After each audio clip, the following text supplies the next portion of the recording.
بسم اللہ الرحمن الرحیم۔ السلام علیکم ورحمۃ اللہ وبرکاتہ۔ معزز ناظرین، کل میں اپنا مطالعہ کر رہا تھا بیٹھا ہوا، تو ایک حدیث میرے سامنے آئی، کتاب الفتن کا میں مطالعہ کر رہا تھا۔ اللہ کے نبی صلی اللہ علیہ وسلم صحابہ کرام رضوان اللہ علیہم اجمعین کو تعلیم دیتے ہیں کہ صحابان قریب یہ فتنے آنے والے ہیں، دجال کا فتنہ ہوگا، مہنگائی کا فتنہ ہوگا، ظالم حکمرانوں کا فتنہ ہوگا، اور فرمایا کہ اتنے زیادہ فتنے آئیں گے کہ جیسے بارش برستی ہے ایسے فتنے برسیں گے۔ تم فتنوں کو ختم کرنا چاہو گے، ختم نہیں کر سکو گے، شمار کرنا چاہو گے تو شمار بھی نہیں کر سکو گے۔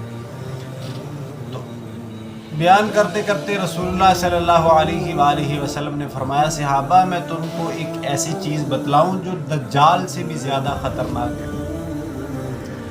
تو دجال کا جو فتنہ ہے اس سے بھی زیادہ خطرناک بات۔ صحابہ کرام کہنے لگے، بلا یا رسول اللہ کے نبی بتلائیے۔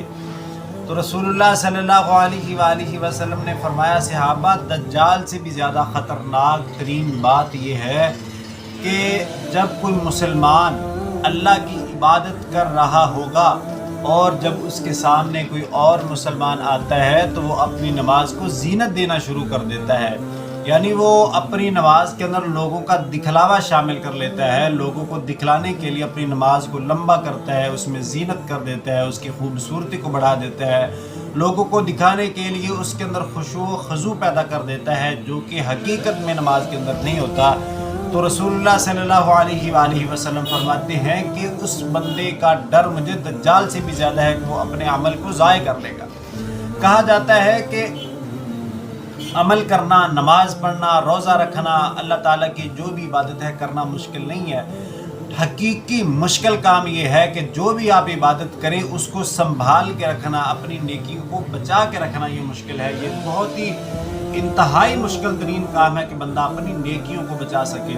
تو حضرات محترم، ایک حدیث میں آتا ہے کہ رسول اللہ صلی اللہ علیہ وآلہ وسلم نے فرمایا، قیامت کا دن ہوگا، نادى منادٍ، ایک اعلان کرنے والا اعلان کرے گا اور پکارنے والا پکارے گا، منادی کرنے والا منادی کرے گا کہ اے لوگو، اللہ تعالیٰ کے لیے جس بندے نے عمل کیا اور اس عمل کے اندر لوگوں کا دکھلاوا شامل تھا، لوگوں کے لیے اپنا نماز کو خوبصورتی کرنا شامل تھا، اس نماز کے اندر ریاکاری شامل تھی، اخلاص اس کے اندر نہیں تھا، تو اللہ تعالیٰ نے اس بندے کے لیے اعلان کیا ہے کہ وہ بندہ جائے اور ان لوگوں سے اپنا بدلہ لے جا کے ان لوگوں سے جزا لے جن کو دکھانے کے لیے وہ نماز پڑھتا تھا۔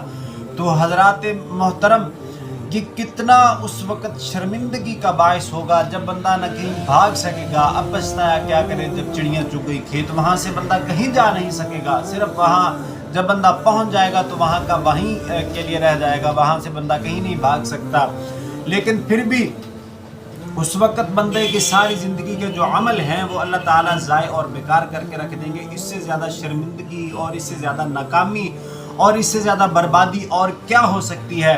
آئیے سنیے، رسول اللہ صلی اللہ علیہ وآلہ وسلم کے قلب اطہر پر اللہ تعالیٰ نے قرآن نازل کیا۔ سورہ الغاشیہ 30واں پارہ، اللہ تعالیٰ فرماتے ہیں، تَصْلَىٰ عَامِلَةٌ نَاصِبَةٌ تَصْلَىٰ نَارًا حَامِيَةً۔ ساری زندگی عمل کرنے والے، ساری زندگی نمازیں پڑھنے والے، ساری زندگی روزے رکھنے والے، ساری زندگی اللہ تعالیٰ کی عبادتیں کرنے والے جب اللہ تعالیٰ کے سامنے آئیں گے تو تَصْلَىٰ نَارًا حَامِيَةً، اللہ تعالیٰ جہنم کا ایندھن بنا دیں گے ان کو، ان کی ساری زندگی کے جو اعمال ہیں وہ ضائع اور بیکار کر کے رکھ دیے جائیں گے۔ تو اس سے زیادہ شرمندگی اور کوئی نہیں ہو سکتی۔ اور آخری بات سنیے، یہ جو ریاکاری ہے یہ چھوٹا عمل نہیں بلکہ یہ شرک ہے۔ آمینہ کے لال علیہ السلام نے فرمایا، صحابہ ان اخوف ما اخاف علیکم الشرک الاصغر، اے میرے صحابہ کی جماعت، میں اپنے بعد تمہارے اندر جس چیز کا سب سے زیادہ خطرہ محسوس کرتا ہوں وہ شرک ہے، شرک اصغر ہے۔ صحابہ نے کہا، اللہ کے نبی وما الشرک الاصغر یا رسول اللہ، اللہ کے نبی شرک اکبر کا تو ہمیں پتہ ہے، اللہ کی ذات کے مقابلے میں کسی اور کو لا کے کھڑا کر دینا، یا جو اختیارات اللہ تعالیٰ کے پاس ہے بندہ کسی اور کے اندر سمجھنے لگ جائے، یہ تو شرک اکبر ہے۔ اصغر کیا ہوتا ہے؟ آمینہ کے لال نے فرمایا، ریاکاری کرنے والا، لوگوں کو دکھلانے کے لیے عمل کرنے والا بندہ، کہ لوگ مجھے کہیں گے حاجی صاحب، سخی صاحب،